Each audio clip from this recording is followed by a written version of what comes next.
मेरा प्यार भरा नमस्ते। आशा करती हूँ आप सभी ठीक होंगे। मैं भी एकदम मस्त हूँ। करते हैं आज की ब्लॉग की शुरुआत। मेरे ब्लॉग की शुरुआत हो रही है उत्तराखंड के चमोली ज़िले के बनाला गांव से। मेरा नाम है संगीता पुरोहित और चलिए ब्लॉगिंग स्टार्ट करते हैं। तो आज का मौसम तो आप देख ही रहे होंगे। फिर मुझे बहुत लेट हुई ब्लॉग अपलोडिंग करने में, क्योंकि हुआ क्या मैं बताती हूँ ढंग से। सुबह मेरे फ़ोन में चार्ज कम था, टाइम भी कम था मेरे पास। और उसके बाद दिन में फ़ोन चार्ज लगा के और उसके बाद दिन में काम भी बहुत ज़्यादा होते हैं। दिन के टाइम मैंने ब्लॉगिंग अपलोड की। और एक बात सच कहूँगी कि कल सुबह मैंने खाना नहीं खाया था, तो क्योंकि मुझे मन भी नहीं कर रहा था और मैं कपड़े धो रही थी और काम कर रही थी, यानी कि मैंने सुबह नाश्ता नहीं करा और सीधे 12 बजे मैंने खाना खाया। 12 बजे जब मैंने खाना खाया तो मेरी तबीयत थोड़ा ख़राब टाइप की हो गई थी और ब्लॉगिंग में एडिटिंग नहीं कर पाई उस टाइम पे। और एडिटिंग नहीं हुई तो वैसे ही करके तो अपलोडिंग कर नहीं सकते थे। तो अपलोडिंग करते करते बीच में पता नहीं मुझे नींद कब आई और मैं सो गई। फ़ोन मेरे बगल से मतलब हाथ से बिस्तर पे गिर गया और शायद फ़ोन भी मतलब वैसे ही पड़ा रहा। जब मैं 1-1.5 घंटे बाद उठी तो मैंने देखा अरे यार, मैंने तो कितना बड़ा काम करना था वो छोड़ दिया। यानी कि ब्लॉगिंग मैंने एडिटिंग करनी थी, वो एडिटिंग हो नहीं पाई और बिना एडिट किए मैं डाल नहीं पाई। तो उसके बाद मैं जब उठी 1-1.5 घंटे बाद, उसके बाद हाथ मुंह धोने गई थोड़ा मैंने मतलब बहुत ज़्यादा उदासी आ रही थी, तो उसके बाद मैंने मतलब हाथ मुँह धो के उसके बाद फिर से एडिटिंग शुरू की। एडिटिंग 1-1.5 घंटे तक शुरू की मैंने। उसके बाद अपलोडिंग पे थोड़ा टाइम लग गया। यहाँ नेटवर्क प्रॉब्लम बहुत ज़्यादा होती है ना, इसलिए मैंने मतलब अपलोडिंग पे थोड़ा टाइम लग गया और उसके बाद जल्दी ब्लॉग नहीं दे पाई। इसलिए मैं सॉरी कहूँगी, क्योंकि आप लोग वेट कर रहे थे, मैं ब्लॉग नहीं दे पाई तो उसके लिए सॉरी। और जिन लोगों ने मेरा वेट किया उनके लिए बहुत बहुत थैंक यू।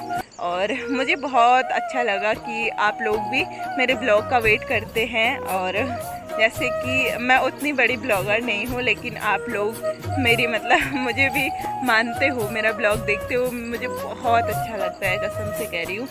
खूबसूरत नज़ारा को देखते हुए मुझे एक मतलब गाना याद आ रहा है, जो देशभक्ति गीत भी है कि जहाँ डाल डाल पर सोने की चिड़िया करती है बसेरा, वह भारत देश है मेरा, वह भारत देश है मेरा।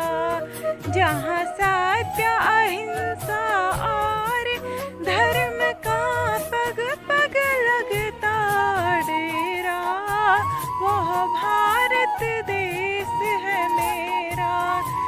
धरती है जहाँ ऋषि मुनि जपते हरि नाम की माला, हरि ओम हरि ओम हरि ओम हरि ओम।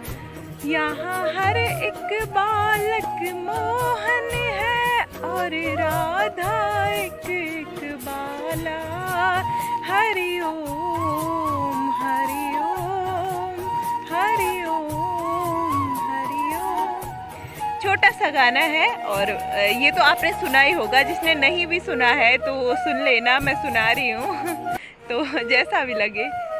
और उतना सुंदर गाना भी नहीं सुनाया मैंने जितना मतलब था। वो बहुत प्यारा गाना है ना, लेकिन मैंने थोड़ी सी अपनी तरफ से कोशिश करी। और नाम तो मेरा संगीता है, लेकिन एक भी गाने ढंग से नहीं गाती हूँ। तो जैसा नाम होता है वैसे कभी कभी काम नहीं होता है। तो आपने कभी भी गौर किया ही होगा कि कई लोग होते हैं ना कि उनका नाम जैसा होता है वैसे उनके काम होते नहीं है। तो मैं भी वैसी हूँ कि नाम तो मेरा संगीता है, लेकिन मतलब गाने गुने ज़्यादा याद नहीं करती हूँ मैं। तो मेरे घर वालों ने ही नाम रखा है। वैसे मुझे भी अच्छा ही लगता है। तो आजकल मेरी जो दीदियाँ हैं उन्होंने मेरा नाम भी गीतू रखा है, तो मुझे बहुत अच्छा लगता है कि आप लोग मुझे गीतू गीतू कहा करते हो।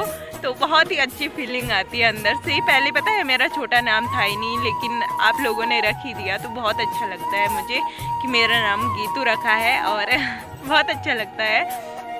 तो मैं मतलब जब भी अकेली रह जाती हूँ ना, तो तब आप लोगों से बात करती हूँ, बहुत अच्छा लगता है मुझे।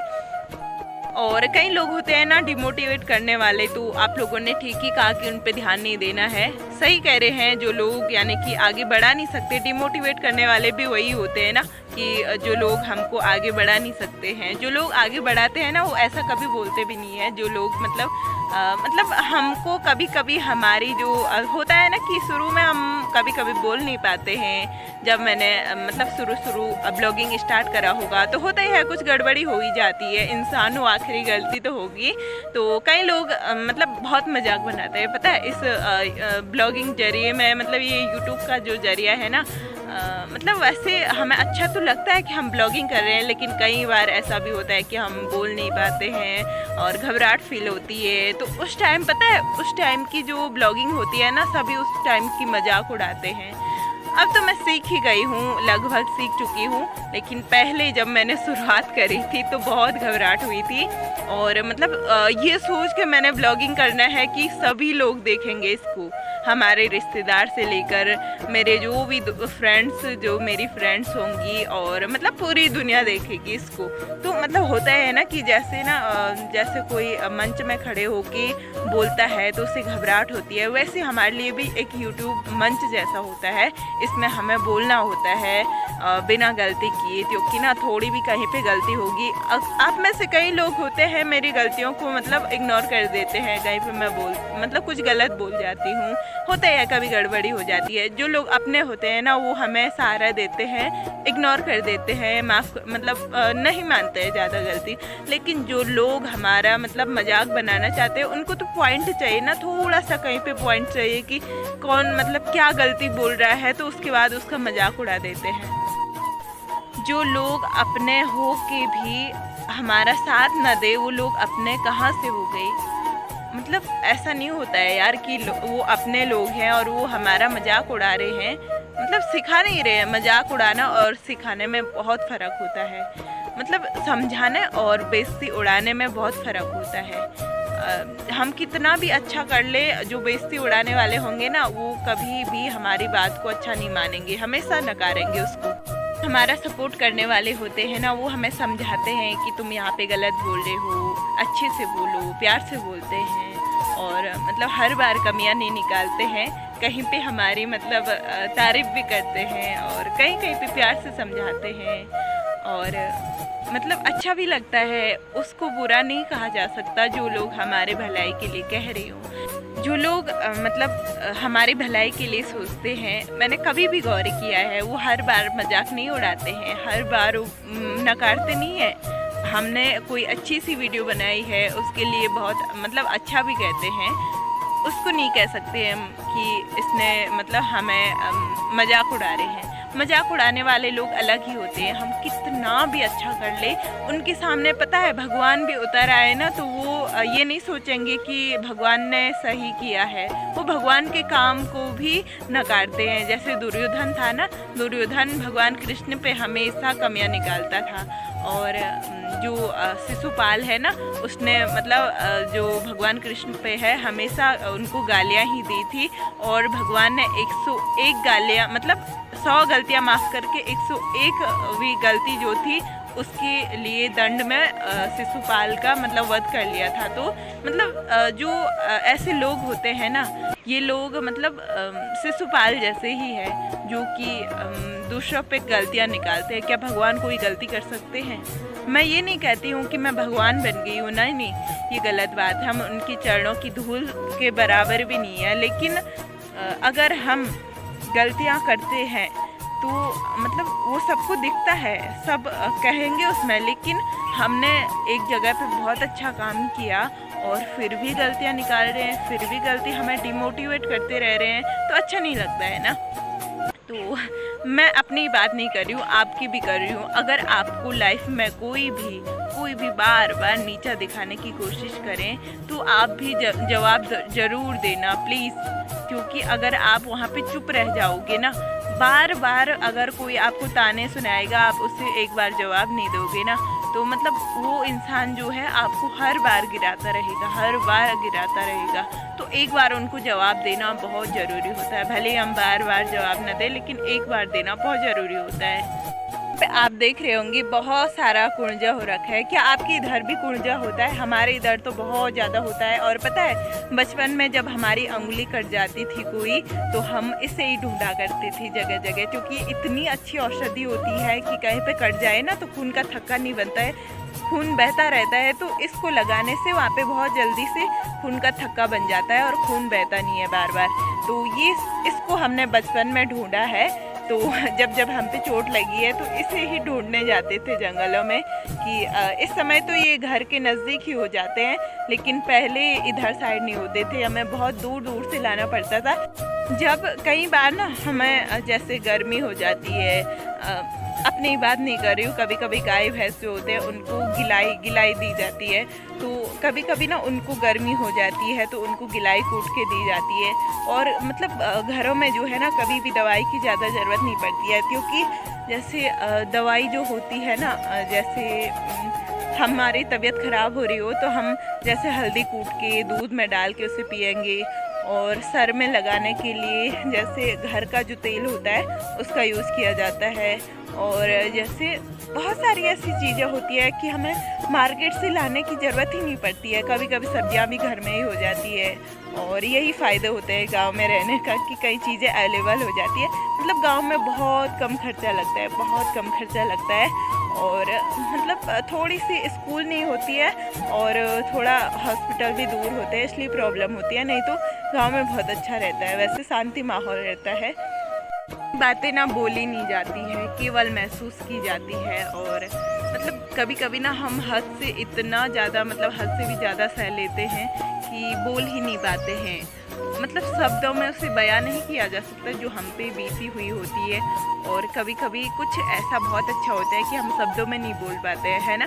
कभी कभी होता होगा सबके साथ ऐसा कि जो हमारे साथ हो रहा है उसे हम शब्दों में नहीं बोल पाते हैं। और मतलब हमें उस तरीके से बोलना आता ही नहीं है। कभी कभी मेरे साथ तो बहुत ज़्यादा ऐसे हुआ है कि मैंने मतलब कभी कभी जो काम हुए उससे शब्दों में नहीं कहा जा सकता है। जैसे बहुत ज़्यादा हर्ट हुआ होगा कहीं से, बहुत ज़्यादा गुस्सा हुआ, मतलब गुस्सा आया होगा, लेकिन उससे शब्द में बोला नहीं जा सकता है। फीलिंग्स होती है एक, है ना। तो कभी भी किसी की फीलिंग के साथ खेलना नहीं चाहिए। एक बात तो ये भी होती है ना, मैंने भी सुना था और आपने भी सुना होगा कि कभी भी किसी की फीलिंग से खेलना नहीं चाहिए। मतलब कई लोग होते हैं ना कि इंसान को बार बार उसे चिढ़ाते रहते हैं, उसे मतलब कई उसकी कमियों से उसको परेशान करते रहते हैं। तो ये भी फीलिंग के साथ खेलना होता है। और एक जर्नी जो होती है ना हमारी, जब हम शुरुआत करते हैं कुछ, तो हमें सभी की ज़रूरत होती है, बहुत ज़्यादा ज़रूरत होती है कि कोई हमको सपोर्ट करे, थोड़ी सी आगे बढ़ा दे। उस टाइम ना कोई प्यार भरे दो शब्द भी कह देना तो इतना अच्छा लगता है, जैसे ऐसा लगता है हमारी सारी प्रॉब्लम ही दूर हो गई हो। तो कुछ ऐसा ही लगता है। अगर कहीं जाने का मौका मिले तो ज़रूर घूमने जाऊंगी। और अभी जो है अभी नहीं जा पाऊंगी क्योंकि घर वाले भी परमिशन नहीं देंगे अभी, क्योंकि अभी मेरे उतने ज़्यादा जैसे आप लोग तो हो, मुझे तो आपके लिए मन करता है आपको सभी जगह दिखाऊं, खूब जगह घुमाने ले जाऊं, लेकिन घर वाले परमिशन नहीं देंगे क्योंकि मेरे अभी उतने सब्सक्राइबर नहीं है। मतलब घर वालों को अगर मैं दिखाऊं तो वो लोग यही तो कहेंगे कि बहुत कम सब्सक्राइबर है और इतने में ही तो घूमने जा रही है बाहर। तो नहीं जा सकती हूँ, अभी मेरी मजबूरी है। और वैसे मन तो करता है कि आपके लिए बहुत ज़्यादा, मतलब बहुत जगह घूमने जाऊँ, आपको दिखाऊँ। मेरे लिए तो आप में से एक एक इंसान भी बहुत ही इम्पोर्टेंट है और सभी मेरे लिए बहुत ही इम्पोर्टेंट है, क्योंकि हर एक जो है मेरे लिए बहुत अच्छा सोचते हैं। तो मुझे बहुत अच्छा लगता है। तो ऐसे ही अपना प्यार दुलार बनाए रखिए, अपना आशीर्वाद बनाए रखिए और मैं भी आगे बढ़ जाऊँ, आपको दिखा सकूँ, एक सफल इंसान बन सकूँ। तो आप लोगों का आभार कभी भी नहीं भूलूँगी मैं। और हो सके कभी लाइफ में मेरे द्वारा मतलब मैं किसी की हेल्प करने लायक बन सकूं। मैं खुद को इतना लायक बनाना चाहती हूं कि मैं किसी की हेल्प करने लायक बन सकूं, बस इतना चाहती हूं मैं। तो आई होप आप लोग मुझे इतना लायक बना दोगे कि मैं किसी की हेल्प कर सकूं और मतलब किसी को कुछ दे सकूं, मैं मेरे पास देने के लिए कुछ हो, यही चाहती हूँ मैं। तो आई होप आपको आज का व्लॉग मेरा अच्छा लगा होगा। अगर अच्छा लगा तो प्लीज़ लाइक शेयर कमेंट ज़रूर करना। मिलते हैं नेक्स्ट व्लॉग में, तब तक अपना ख्याल रखिए, हमेशा मुस्कुराते रहिए। राधे राधे, राम राम, बाय।